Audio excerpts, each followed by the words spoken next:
Bonjour et bienvenue à toi dans ce nouvel épisode. Il y a des traits qu'on admire dans notre culture, il y a des qualités qu'on valorise, il y a des qualités qu'on récompense, qu'on célèbre même. Et l'une d'entre elles, c'est l'indépendance. C'est peut-être une qualité soi-disant célébrée dans la société, c'est l'indépendance. Je n'ai besoin de personne. Elle sait tout faire toute seule, elle gère toute seule, quoi qu'il arrive, elle s'en sort, elle se plaint jamais. On dit ça avec admiration dans les familles, dans les entreprises. On dit ça même parfois avec envie. La chance, elle sait tout faire. Et la personne qui reçoit des compliments, elle accepte évidemment ces compliments puisqu'elle est dans ce mécanisme-là. Elle est sûrement très très fière même de ce mécanisme-là. Parce que cette indépendance, elle a quand même coûté quelque chose. Elle a demandé beaucoup d'efforts. Elle s'est construite dans des moments où la personne n'avait absolument personne d'autre sur qui compter. Ce que personne ne dit et ce qui n'est pas admis, c'est ce qu'il y a en dessous. Et c'est là où je vais en venir aujourd'hui. Ce qu'il y a en dessous, c'est de l'épuisement. Ce qu'il y a en dessous, c'est un trauma. Ce qu'il y a en dessous, c'est une solitude profonde. La solitude d'un enfant. Une incapacité à demander de l'aide, même quand on a désespérément besoin d'aide. Quand cet enfant-là avait besoin d'aide et qu'il n'y avait personne pour lui. Une vigilance constante à ne jamais être vulnérable, à ne jamais être dans le besoin, à ne jamais être faible. C'est épuisant. Une terreur limite à l'idée de dépendre de quelqu'un. Parce que quand j'étais petit, que je dépendais littéralement de quelqu'un, personne n'était là pour moi. En dessous de tout ça, il y a un enfant. Il y a un enfant qui, parce qu'il n'avait pas le choix évidemment, a appris, s'est conditionné, s'est programmé sur le fait qu'il ne pouvait compter sur personne, qu'il ne pouvait compter que sur lui-même. Et c'est pas du tout de la force, c'est pas quelque chose qu'il y a besoin de valoriser. C'est une stratégie de survie. Qui dit stratégie de survie dit trauma. Et évidemment, comme toutes les stratégies de survie, elle a été nécessaire à un moment. Cet enfant, il avait peut-être personne d'autre. Mais aujourd'hui, ce mécanisme-là, il te dessert. Donc on va parler d'hyper-indépendance. C'est pas quelque chose que je vais dévaloriser forcément, puisque c'est important de savoir faire les choses seul et de pas mettre son pouvoir à l'extérieur et de savoir faire les choses, d'être autonome un maximum, etc. C'est pas ça que je vais diaboliser, on va dire. Je vais juste t'inviter à regarder, ou en tout cas à t'ouvrir la sur qu'est-ce qui se cache dans cette hyper-indépendance quand elle est portée à l'extrême. Qu'est-ce qu'elle te coûte? Qu'est-ce qu'elle t'empêche de faire? Parce que l'hyper-indépendance, c'est un traumatisme qui est très très bien camouflé. C'est le trauma qu'on applaudit, qui est valorisé, de cette working girl, de je fais, j'y arrive, travailler plus pour gagner plus, voilà, toutes ces choses qui sont valorisées par la société, valorisées dans ta famille, valorisées dans ton entreprise probablement. Et c'est pour ça que c'est très compliqué à comprendre tout ça. Donc reste avec moi, on va décrypter tout ça. Donc l'indépendance, c'est une capacité qui est précieuse. Il y a une différence entre je suis hyper indépendant et je suis indépendant. Pour pouvoir gérer tes propres affaires, pour pouvoir prendre des décisions, faire des choix, fonctionner de manière générale sans que tu n'aies besoin de validation constante. Ça, c'est très sain, c'est même une compétence qui est désirable, qui est importante et que je t'invite à cultiver. L'hyper-indépendance, c'est autre chose. Elle ne relève pas de la compétence, mais plutôt de la compulsion. Et la différence pour moi, elle est dans la liberté, puisqu'une personne indépendante peut demander de l'aide quand elle en a besoin. Elle va choisir en fait, selon telle ou telle situation, selon si je suis fatiguée ou pas, selon si ça me demande trop d'efforts ou pas, elle va choisir en fait, je gère seule ou bien j'ai besoin de l'autre, j'ai besoin de m'appuyer sur l'autre. Donc elle a accès aux deux mondes et en fait la personne indépendante, elle a ce choix, elle est libre dans ce choix. Je choisis de le faire seule parce qu'il n'y a aucun souci et je choisis aussi de déléguer parce que ça va trop me coûter. Vous voyez la différence? La personne hyper indépendante, elle n'est pas dans ce choix-là. Elle n'a pas le choix. Quand elle a besoin de demander de l'aide, ça déclenche quelque chose en elle qui est insurmontable. Ça déclenche de la honte, de l'anxiété, ça déclenche une résistance qui est viscérale. Parce que dépendre de quelqu'un, même temporairement, même 1 minute, 1 heure, en fait, c'est quelque chose de profondément menaçant pour son système. C'est une perte de contrôle, c'est un danger. C'est je vais mourir en fait si je demande de l'aide. Donc l'hyper-indépendance, contrairement, c'est pas juste j'aime ma solitude, je préfère garder les choses pour moi parce que je suis pudique, etc. Non, c'est une incapacité corporelle qui a été construite, évidemment, qui a été apprise et qui est profondément ancrée à recevoir quoi que ce soit, à recevoir du soutien, à recevoir une demande d'aide, à laisser entrer de l'aide, peu importe la forme que ça prend. Et c'est une interdiction complète à s'autoriser la vulnérabilité dans ma relation à l'autre. Peu importe que la relation à l'autre, elle soit amicale, amoureuse, professionnelle. Et pour comprendre d'où vient l'hyper-indépendance, je vais remonter à l'enfance, évidemment. Il faut comprendre ce qui se passe quand un enfant, il apprend que ses besoins ne seront pas satisfaits de façon fiable. Un enfant est un être fondamentalement dépendant. Il a besoin, biologiquement, existentiellement même, d'être nourri, rassuré, d'être tenu dans les bras, etc., etc. Et dans un environnement sain, ces besoins sont satisfaits de façon régulière, tous les jours, pour que l'enfant il puisse développer quelque chose d'essentiel. La confiance que l'autre sera là. Quand j'ai besoin, l'autre est là. Donc, il va développer une espèce d'attachement sécure de « je suis en sécurité dans ma relation à l'autre ». Okay. Mais que se passe-t-il quand cet environnement il n'est pas là? Que se passe-t-il quand l'enfant demande et qu'il n'y a pas de réponse? Ou bien qu'il y a une réponse imprévisible, un jour c'est oui, un jour c'est non. Ou bien qu'il y a une réponse qui fait beaucoup plus de mal que de bien. Ben, qu'est-ce que l'enfant apprend? Il apprend dans la programmation de son système nerveux, dans son corps mental, intuitivement, viscéralement, il apprend que demander de l'aide, c'est inutile, c'est même dangereux. Il apprend que montrer ses besoins ne mène de toute façon à nulle part. Parce que même mes parents qui sont censés être là pour moi ne le sont pas. Il apprend que la vulnérabilité, elle n'est pas reçue. Que la vulnérabilité, elle est source de honte. Elle est source peut-être même d'abus. Elle est source d'ignorance. Elle est même source de punition. Donc cet enfant-là, progressivement, il va développer une stratégie qui est « j'arrête de demander ». Je m'adapte, je me suradapte pour ne plus avoir besoin de l'autre. Donc il fait ce qu'il peut pour gérer seul. Il fait ce qu'il peut pour ne dépendre de personne. Il fait ce qu'il peut pour être fort, pour cacher ses émotions. Il fait ce qu'il peut.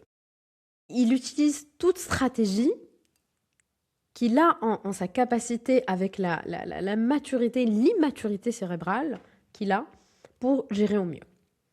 C'est une adaptation absolument brillante, puisqu'elle protège l'enfant de la douleur répétée du fait qu'il n'y ait personne pour lui.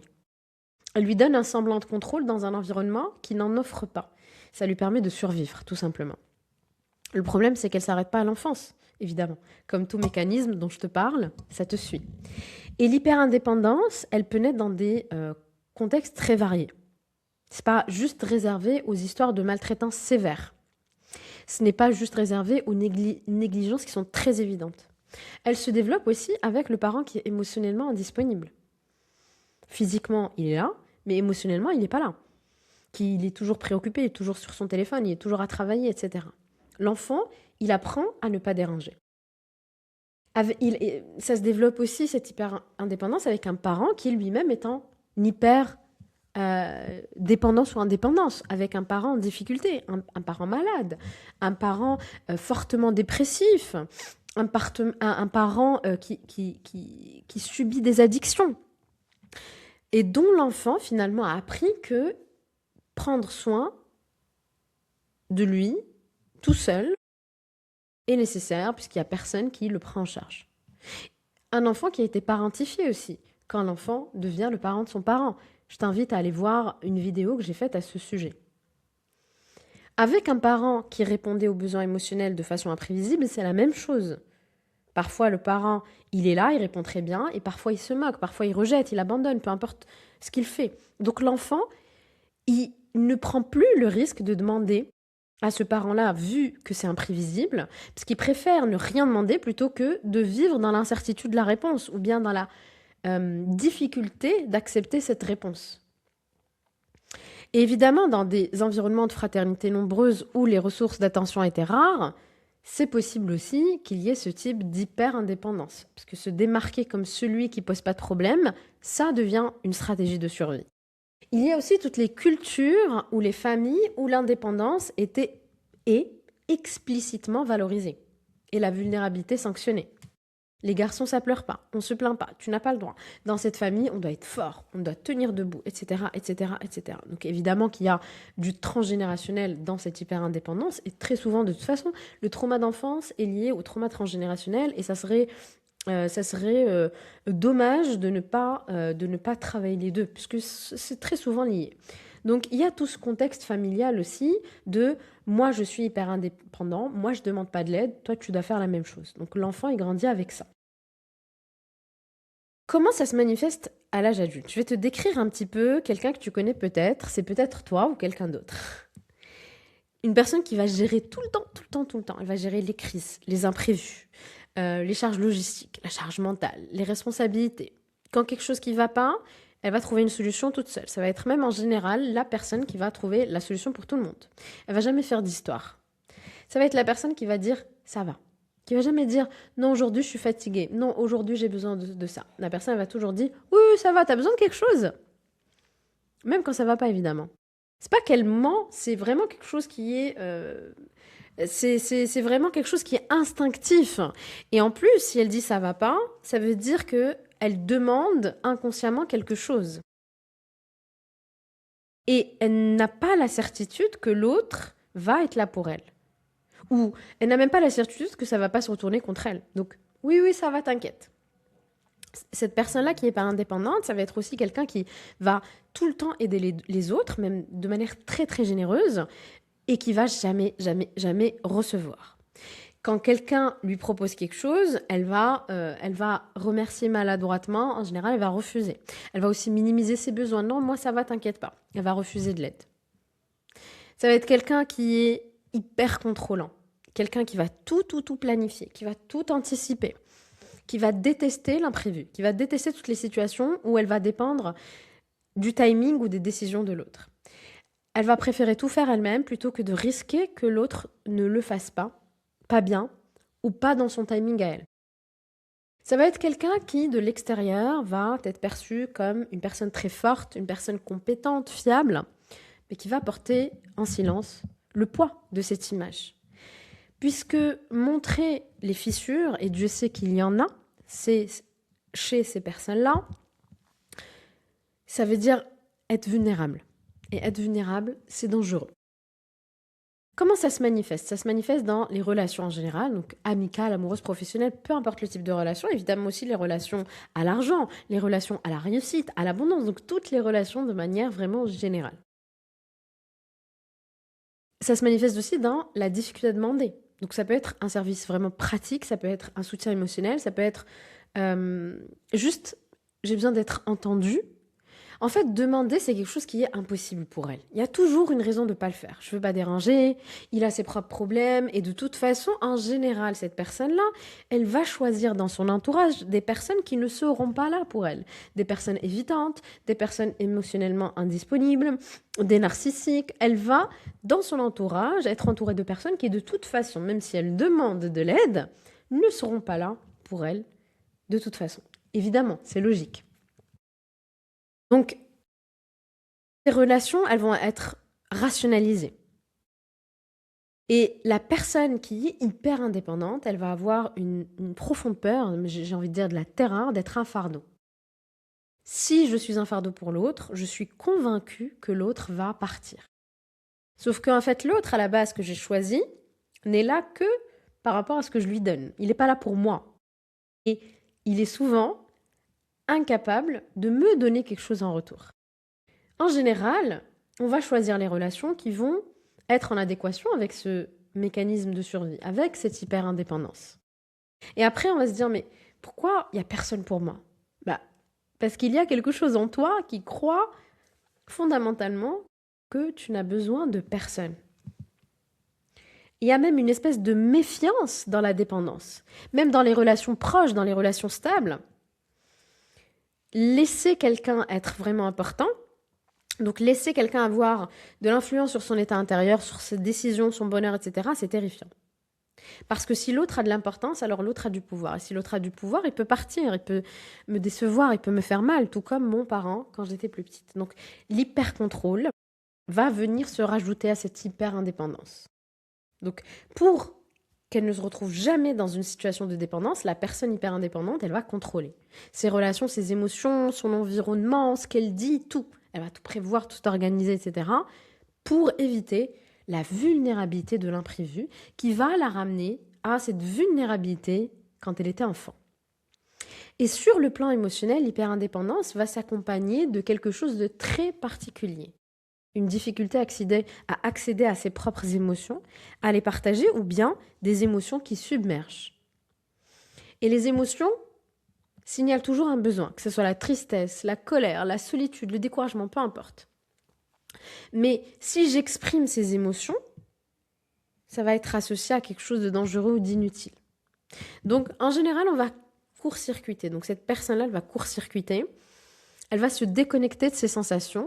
Donc, ce sont souvent des personnes qui vont faire pour ne pas ressentir, qui vont être dissociées aussi, qui vont être complètement déconnectées de leur corps. Et si tu as envie de te connecter à ton corps, je t'invite à télécharger gratuitement mon kit somatique offert que tu trouveras en légende. C'est 7 jours, c'est une routine de 7 jours corporels pour se connecter à son corps. Donc c'est idéal si tu es dissocié de ton corps, si tu es dans ta tête, si tu n'es pas là, présent, ancré dans ton corps. Certaines personnes hyper indépendantes, elles vont même me dire « je ne sais pas si je suis triste, je ne sais même pas si je suis fatiguée ». Donc elles sont tellement déconnectées d'elles-mêmes qu'elles ne savent pas. Puis un jour, le corps, il s'effondre. Burn-out, maladie, peu importe. L'épuisement, il devient en fait impossible à nier. Le corps, il n'oublie pas. Il garde le compte. He keeps the score. Et à un moment, il va te présenter la note. L'épuisement, c'est la conséquence la plus méconnue de l'hyperindépendance et pourtant, elle est chronique.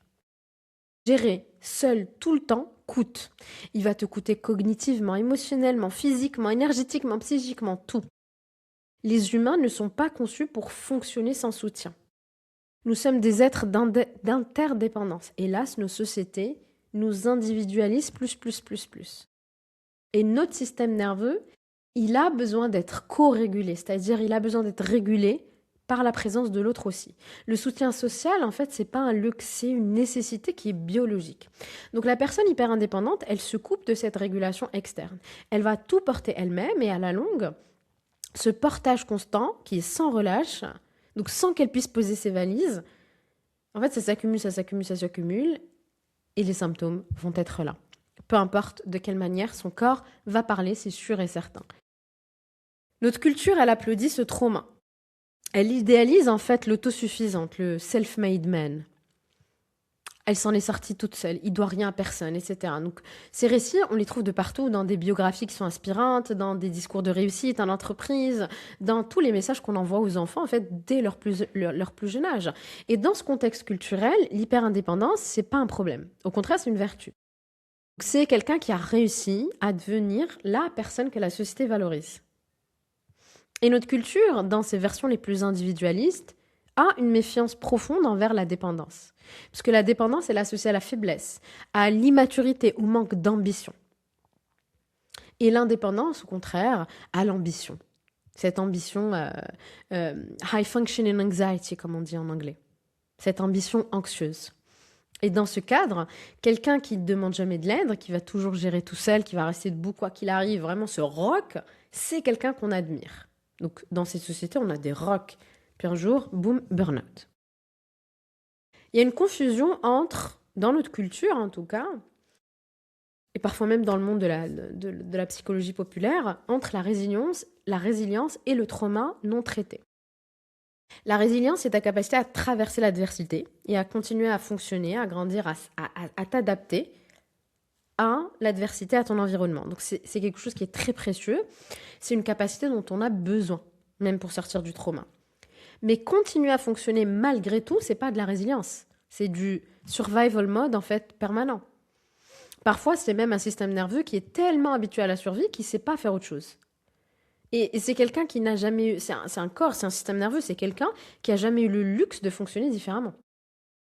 Donc l'histoire de « je m'en suis sortie seule », ça peut effectivement être une histoire de résilience, oui, mais ça peut être aussi une histoire de trauma qui n'est pas traité.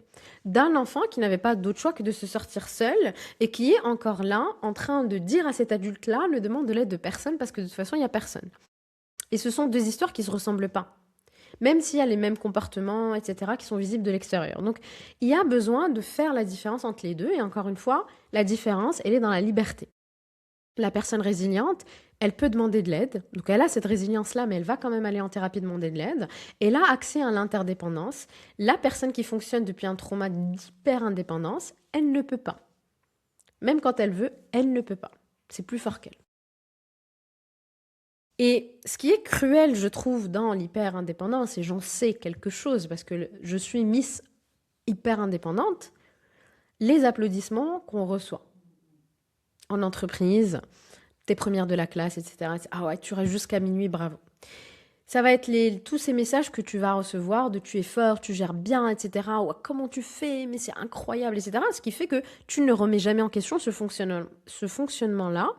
Et l'environnement social, il te dit que ce que tu fais, c'est très bien. Donc, évidemment, s'il te récompense pour ça, tu vas pas laisser tomber ça. Et tu vas jamais remettre en question ça. Tu vas pas dire « Ah, c'est une réponse traumatique ». Non, tu vas dire « C'est une vertu ». Je peux pas remettre en question une identité qui a été construite depuis des années déjà de 1, et en plus, une identité que les autres valorisent. Et peut-être même une identité, sûrement même, qui a été et qui est la seule source de fierté que tu as. Donc il y a besoin de faire ce deuil de cette identité-là qui s'est construite sur cette hyper-indépendance. Je n'ai besoin de personne en Harley Davidson. Et je vais ouvrir une parenthèse sur quelque chose d'important. L'hyper-indépendance, elle se manifeste différemment, elle peut se manifester différemment selon le genre, etc. Et elle peut être évidemment encouragée différemment en fonction de ta culture, de ta religion, etc. Les hommes, par exemple, ça va être « je ne pleure pas, sois fort, prends soin de ta famille, etc. » Donc l'homme peut ne pas avoir accès à la vulnérabilité qui est associée à de la faiblesse masculine. T'es pas un homme. Et ça peut être fait de façon tellement systémique que beaucoup d'hommes n'ont même pas le langage pour leurs propres besoins émotionnels. Donc ils sont hyper indépendants et ça s'exprime par de l'évitement émotionnel, du retrait émotionnel, de la difficulté à maintenir des relations profondes et une santé mentale qui va s'exprimer par le corps ou par des comportements plutôt que par des mots. Pour les femmes, c'est un peu plus complexe. Donc d'un côté, on a la vulnérabilité émotionnelle qui est parfois plus culturellement accessible, on va dire, mais de l'autre, il y a le mouvement vers l'émancipation, vers l'autonomie, nécessaire, encore une fois, je critique pas ça, et parfois même une injonction à ne dépendre de personne, ne pas avoir besoin d'un homme, tout gérer moi-même, être dans mon énergie masculine, plus.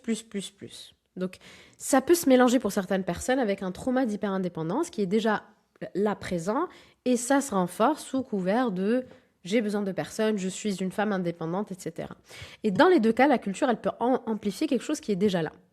Mais le problème, dans les deux cas, c'est la souffrance de la personne, qui est finalement admirée, alors que ça lui coûte. Et l'hyperindépendance t'empêche une intimité authentique. L'intimité réelle. L'intimité au sens profond du terme. Elle va demander quelque chose de particulier, être vue. Être vue dans sa vulnérabilité, dans ses besoins, dans ses failles. Être nu face à quelqu'un, de manière métaphorique et littérale aussi. Donc, laisser entrer quelqu'un dans ma vie, c'est aussi laisser entrer quelqu'un dans ma vulnérabilité. Là où il n'y a pas de performance, là où il n'y a pas de compétence, là où il n'y a pas de forteresse. Donc la personne qui est hyper indépendante, elle peut avoir des relations, elle peut même avoir des relations très très longues, très stables, etc. Mais à l'intérieur, il y a une distance qui est maintenue. Il y a un endroit, un jardin secret où l'autre ne peut pas aller. Il y a une partie d'elle qui va rester inaccessible. Et c'est pas quelque chose qu'elle va faire délibérément, c'est pas un choix, c'est quelque chose que son système nerveux va la pousser à faire, puisque elle va devoir baisser ses défenses, qui ont été construites pour survivre. Elle va devoir lâcher prise. Et ça, elle en est incapable, tant que cette partie-là n'est pas guérie. Et il y a une distance qui est faite entre elle et l'autre. Et la distance, ça peut être, par exemple, si on parle de l'intimité, ça va être des mycoses à répétition. Je garde l'autre distant de moi. Ça peut être des problèmes de peau. Peu importe de quelle manière. Ça peut être une solitude. Ça peut être je n'exprime pas mes émotions. Peu importe. Ok ? Et tu peux être entouré de plein de personnes et te sentir très, très seul. Cette hyper-indépendance, elle empêche aussi la connexion authentique. Cette connexion qui est biologique, qui est une nécessité biologique. Okay ? On a besoin de relations. On a besoin de l'autre. Et on a besoin de l'autre aussi pour avoir une bonne santé physique, mentale, pour la longévité, pour être dans le bien-être de manière générale. Et si on est chroniquement dans l'hyper-indépendance, on est déconnecté de tout ça. Il n'y a personne qui peut rentrer dans notre champ et il y a un manque de connexion authentique. Et il y a autre chose aussi, c'est que la guérison, elle ne se fait pas seule. Le trauma, c'est une blessure en général relationnelle qui s'est produite dans le contexte d'une relation ou d'une absence de relation. Et ce qui peut le guérir, en grande partie, c'est aussi la relation. L'expérience d'une relation différente, d'une relation sécurisante. Et cette relation, ça peut être juste en fait ton thérapeute. Et tu commences par là et c'est déjà très bien, félicitations. Mais il y a besoin d'une relation saine. Parfois, dans les traumas d'enfance, la première relation saine, c'est avec son thérapeute. Et c'est pas grave, je choisissais bien votre thérapeute. Et si tu veux que je sois ce thérapeute, va checker mon mentorat one-to-one sur 6 mois Phoenix en légende. Mais il y a besoin de vivre une relation différente, une relation sécurisante, une relation qui montre à ton système nerveux que il y a des personnes qui sont fiables, que tu peux être vulnérable, que tu peux être perçu sans être exploité ou ignoré.